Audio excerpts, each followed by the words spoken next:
dalam Islam ini bukan cuma diajarkan akhlak, dalam Islam ini diajarkan hukum. An-nafsu bin nafsi. Kalau dihilangkan nyawa anakmu, lakimu, binimu, hilangkan juga nyawa dia. Al-ainu bil aini. Kalau dicucuk biji matamu, cucuk juga mata dia. As-sinnu bis sinni, dipatah. Bismillahirrahmanirrahim. Assalamualaikum warahmatullahi wabarakatuh. Kalau tuan pergi ke Batam, jangan lupa membeli rendang. Dari bunyi sambutan salam, nampaknya jamaah ini belum makan siang. Udah makan? Itulah maka kita tak lama-lama siang. Saya jawab 3 pertanyaan mengenai fikih sholat berjamaah. Kalau imamnya sholat zuhur berjamaah, lupa rakaat setelah rakaat keempat, imam berdiri lagi, dan rakaat keempat dia berdiri lagi, masuk rakaat kelima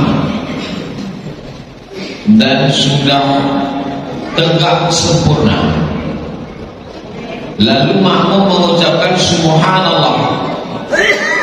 Tegak dia kan, makmum di belakang bilang subhanallah, kata makmum. Namun imam tetap menyempurnakan rakaat sampai selesai.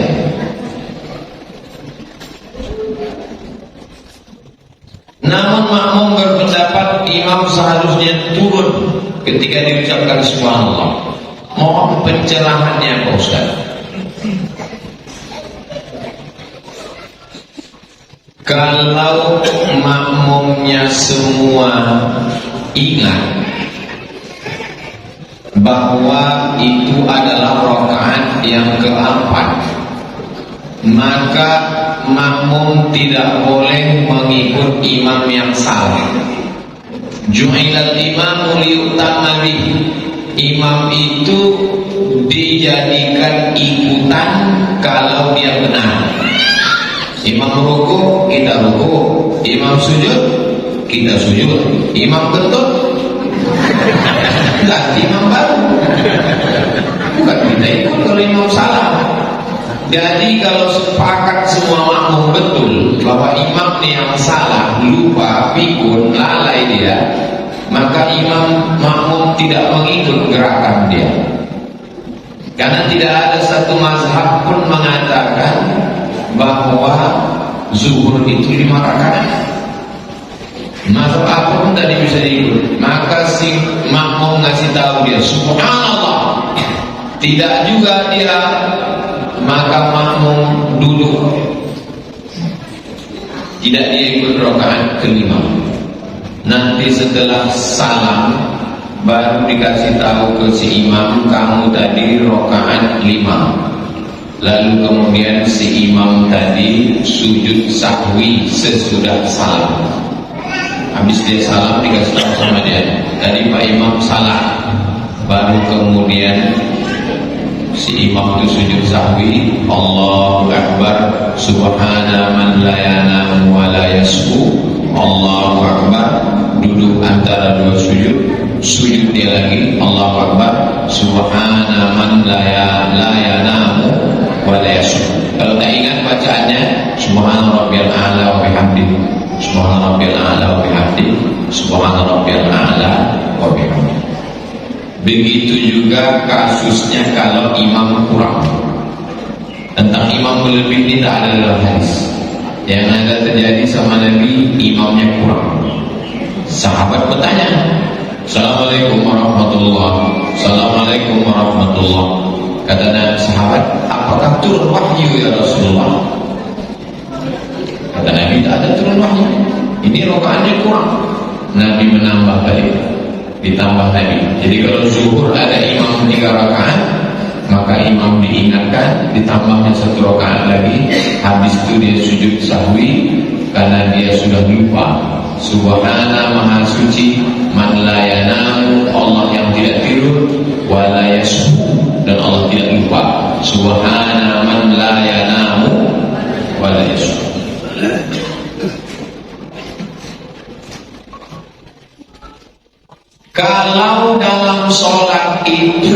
ikhtilaf. Ini yang tak ada ikhtilaf. Zuhur 3 rakaat tak ada ikhtilaf, salah. Zuhur 5 rakaat tak ada ikhtilaf, salah. Tapi kalau dalam sholat itu ikhtilaf, menurut versi NU yang pakai mazhab Syafi'i subuhnya berkunut. Menurut Muhammadiyah yang pakai majelis tarjih tidak berkunut. Nah, ini tidak sepakat. Maka ketika itu yang diikut adalah imam. Ju'ilal imamu liutamma bihi, yang diikut imam. Misalnya imamnya orang Muhammadiyah, rakaat kedua, Sami'allahu liman hamidah, Allahu Akbar. Makmum tidak mengatakan subhanallah karena imam bukan lupa, karena memang dia pakai mazhab yang tidak berkunut. Jadi makmum ikut saja. Begitu juga kalau dibalik, makmumnya orang Muhammadiyah tak pakai kunut, imamnya orang Perti atau NU yang berkunut, maka si makmum tinggal ikut saja. Allahumma hdina fi man hadait, kata imam, tinggal dia katakan amin. Wa afina fi man afait, amin. Wa tawallana fi man tawallait, amin. Wa barik lana fi ma a'tait, amin. Wa qina bi rahmatika syarra ma qadait, amin. Sisanya dia ikut baca. Fa innaka taqdi wa la yuqda 'alaik wa innahu la yudhillu wa la yu'azzu man 'adait tabaraka rabbana ta'ala wa kalam ta'ala ma qadait. Nastaghfirullah wa natubu ilaih. Sallallahu alaihi sayyidina Muhammadin nabiyil ummi wa ala alihi wasallam. Kalau dia tak hafal, dia diam saja. Itu tentang kalau masalahnya khilaf. Tapi yang tak ada khilaf, maka dia tak boleh.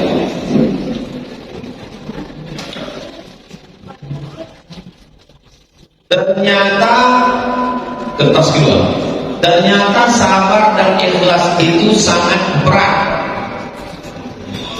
Iyalah kalau ringan, karena berat itu maka balasannya surga. Kalau ringan balasannya rantang sama kipas angin. Saya sudah diam, mengalah, bahkan menjauh, tapi saya tetap menjadi pengumpatan saudara. Saya mau tanya Pak Ustaz, bagaimana caranya? Apa yang perlu saya lakukan supaya tetap sabar dan ikhlas menghadapinya? Saya kalau saya yang mengalami macam bapak ibu ini, dia jadi orang, ibu 4 orang. Kalau sampai beritanya ke saya tutup ke pengadilan. Kalau dia mencemarkan nama baik, bisa dibawa ke Polda. Pernah saya buat, pernah. Lapor saya ke Polda Jalan Sudirman. Pak Polda, saya dicemarkan nama baik. Ini buktinya. Dicoret-coretnya muka saya di Facebook. Saya print, tunjukkan. Kata Pak polisi di kantor Polda, nanti Ustaz di BAP kemarin, tak apa-apa. Nanti jadwal ceramah Ustaz terganggu, tak masalah. Datang saya di PAP Polda. Habis itu dibawa ke kantor kejaksaan. Datang saya 2 kali saya datang. Yang mengejek itu tak datang, main cret. Jadi kalau saya lah digini-gini kenapa? Ada buktinya. Tapi kalau dia cuma cerita, ngomong ke tetangga, tidak bisa. Karena tak ada bukti. Tapi kalau dijelekkan foto kita, dicoret, kata-katanya tak baik di internet, di screenshot atau di grup WhatsApp, merugikan, pencemaran nama baik, fitnah, masuk. Ada orang memfitnah saya, pengacara. Saya lapor ke Pradi, Persatuan Pengacara Indonesia. Kena skor 6 bulan, kena tuntut duit 2 kali dia kena. 6 bulan dia tak bisa berperkara, duitnya habis. Jadi saya sarankan ini cari bukti, perkarakan. Jumpa sama saya. Kalau mau cari yang sabar, cari ustaz yang sabar. Ustaz yang sabar, serahkan kepada Allah. Habis itu coba suruhkan motornya. Ustaz yang datang kemari itu ceritanya sabar, coba suruhkan sholatnya, bahkan mengamuk. Karena orang ini nyuruh sabar, orang lain suruh sabar. Kan dia tidak. Kalau kita diajak dicaci maki orang tidak mengamuk, itu bukan sabar, bohong. Harga diri kita. Dalam Islam ini bukan cuma diajarkan akhlak, dalam Islam ini diajarkan hukum. An-nafsu bin nafsi. Kalau dihilangkan nyawa anakmu, lakimu, binimu, hilangkan juga nyawa dia. Al-ainu bil aini. Kalau dicucuk biji matamu, cucuk juga mata dia. As-sinnu bis sinni. Dipatahkannya gigimu, patahkan juga gigi dia. Al-anfu bil anfi. Dipotongnya hidung kau berdarah, potong juga hidung dia. Anak saya, keponakan saya ajarkan bersikap. Jangan mau dibully, jangan mau diejek. Libur sekolah, ponakan saya yang sekolah di Bogor, yang sekolah di Kampar, sekolah saya panggil. Ada kawan di kelas ngejek-ngejek? Tidak ada. Kalau ada ngejek, tunggu hidupnya. Anak saya berikan sarung tinju di rumah. Samsak satu sarung tinju saya. Ada di rumah. Kalau bapak datang ke rumah saya tunjuk. Tinju. Saya punya tinjunya. Jangan, kau tinju. Jangan ajarkan anak-anak kita diam. Karena manusia ini sifatnya ada orang diletakkan di atas pentas. Dibuatkan pentas, satu orang diletakkan di atas pentas duduk. Datang kelompok pertama memuji-muji, oh cantiknya. Datang kelompok kedua memegang-megang, pegang mata. Datang kelompok ketiga mengkacau-kacau rambut. Sifat manusia, sekali kita tak melawan, dikasih hati minta. Jangan ajarkan anak-anak kita lembek, ajarkan dia bersih. Saya tak mau jamaah ini menjadi jamaah yang bodoh, dihina, diejek, dicaci maki, diam. Ajaran Islam adalah ajaran yang tegas. Setelah dilaporkan, dipanggil, dihukum, habis itu kita maafkan. Ustaz maafkan, saya maafkan. Tapi proses hukum tetap berlanjut. Saya mau tanya Pak Ustaz, gimana caranya supaya saya sabar dan ikhlas? Caranya cari bukti-bukti, perkarakan dia ke Polda. Macam saya mau perkarakan orang ini. Ada orang tegak, macam tegak siapa lah badannya? Macam bapak tegak, bapak yang kecil coklat. Dipakainya duit saya 400.000, tak banyak 400. Mungkin bagi bapak ibu 400 itu tak banyak. Bukan masalah 400-nya, masalah dia menipunya itu. Teleponnya tiga tak menangkap. Terjumpa, kesogok jombo di kantor rektor UIN. Kesogok. Mau sampai mana duit 400.000? Telepon saya, ini nomor saya Pak. Udah aku telepon Pak 3 kali dah angkat. Kau bayar hutang kau 400.000, kutunggu sampai hari Selasa. Kalau hari Selasa tak kau bayar, ku kapak kepala kau. Besok pagi cash balik. Berita dia, duit saya balik 400 nih, tersebar di grup. Yang lain pun mengontak saya. Duit Ustaz balik 400, balik sih. Aku 1,5 juta Pak Ustaz. Aku 3 juta Pak Ustaz. Aku 5 juta Pak Ustaz. Rupanya banyak yang diambilnya. Malu orang ini. Gimana caranya Pak Ustaz? Ikut cara macam. Sampai dikanya ya. Kalau tak kau balik kan hari Selasa aku kapak. Anda tolong dia mau juga. Amas loh. Tidak bohong. Jangan mau diinjak-injak orang. Jangan mau disepelekan orang. Ajarkan itu ke anak-anak kita, berprinsip.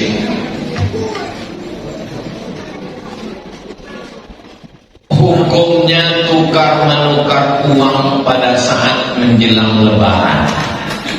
Yang punya uang receh minta dilebihkan dengan alasan untuk jasa penukaran. Emas dengan emas, perak dengan perak, gandum dengan gandum, kurma dengan kurma, garam dengan garam. Kalau dia sejenis berlebih, maka lebihnya itu riba. Emas dengan emas, perak dengan perak, gandum dengan gandum, kurma dengan kurma, garam dengan garam. Kalau berlebih, kita tukar nih, lebih, maka lebihnya itu adalah riba.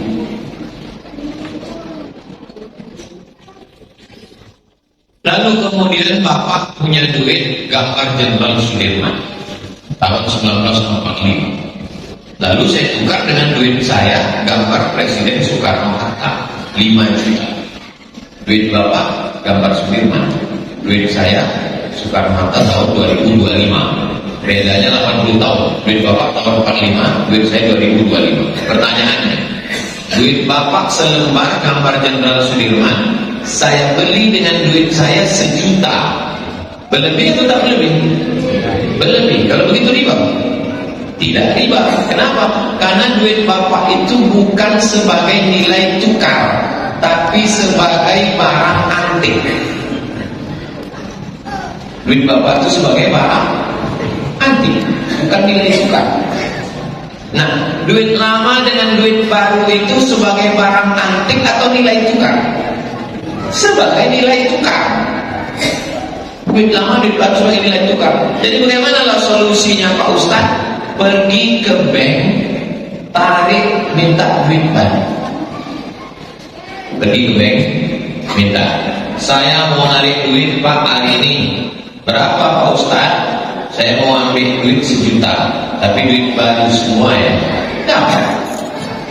Tak percaya pergi ke bank, dapat. Atau solusi kedua, duit yang lama itu dicuci. Udah dapat video? Aku dapat. Cuci duit lama. Kalau ada orang yang membolehkan karena kata dia baru, saya lebih pada da'ma yaribuka ila ma la yaribuka. Tinggalkan sesuatu yang meragukanmu kepada yang tak meragukan. Kalau ada sesuatu yang meragukan, maka tinggalkan yang meragukan. Kalau ada sesuatu air yang jernih, satu air yang kotor, tinggalkan yang kotor, ambil yang jernih. Da'ma soha, da'ma kafuzma soha, ambil yang jernih. Da'ma kadar, tinggalkan yang keruh. Nah, jadi prinsipnya kalau berlebih maka dia riba. Itulah kaji kita pada siang ini. Tadi saya dikasih tahu Ustadz sampai jam 1.20. Ini sudah jam 1.25. Ini pun sudah berlebih. Ini riba juga. Bapak Ibu yang dimuliakan Allah Subhanahu wa taala, saya sudah menyampaikan khutbah Jumat di Masjid Darul Ihsan, Jalan Cipta Karya. Rumahan Sakato. Kalau lagi itu Sakato. Sudah pula menjawab pertanyaan-pertanyaan. Mudah-mudahan kita diberikan istiqomah iman dan Islam. Anak-anak kita soleh dan solehah. Keluarga kita sakinah mawaddah warahmah. Diberikan mati husnul khatimah. Al-Fatihah. A'udzubillahi minasyaitonir rajim. Bismillahirrahmanirrahim. Alhamdulillahirabbil alamin arrahmanir rahim maliki yaumiddin. Iyyaka na'budu wa iyyaka nasta'in ihdinas mustaqim. Shiratal ladzina an'amta 'alaihim ghairil maghdubi 'alaihim waladdallin. Amin. Allahumma shalli 'ala sayyidina Muhammad wa 'ala ali sayyidina Muhammad. La tad'a lana dhanban illa ghafarta. Ampunkan dosa-dosa kami ya Allah. Wa la daynan illa qadaita. Tolong kami lunaskan utang riba ya Allah. Wa la maridan illa syafaita. Saudara kami yang sakit sembuhkan, sehatkan ya Allah. Wa la mayyitan illa rahimta. Yang meninggal dunia curahkan rahmat, lapangkan kuburnya ya Allah. Wa la mumtahinan illa najahta. Anak-anak kami yang ujian luluskan dengan nilai yang terbaik ya Allah. Wala azibat illa zawajita. Yang belum menikah jumpakan dengan jodoh yang baik-baik ya Allah.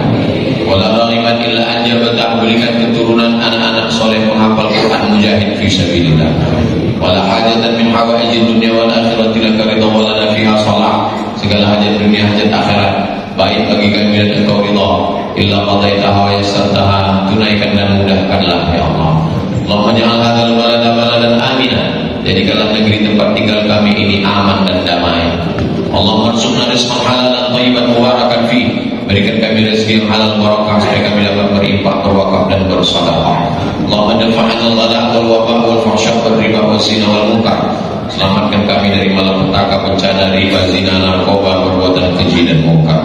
Allahumma khtim lana bi husnil khatimah wa la takhtim alaina bi su'il khatimah. Rabbana atina hasanah wa fil akhirati hasanah wa qina adzabannar. Wa sallallahu ala sayyidina Muhammad wa ala alihi wasallam walhamdulillahi rabbil alamin. Saya ucapkan akhirnya selamat hari raya Idul Fitri, minal aidin wal faizin, taqabbalallahu minna wa minkum. Mohon maaf lahir dan batin. Saya tutup dengan pantun penutup, menangkap puyuh di Bukit Selasih. Thank you dan terima kasih. Assalamualaikum.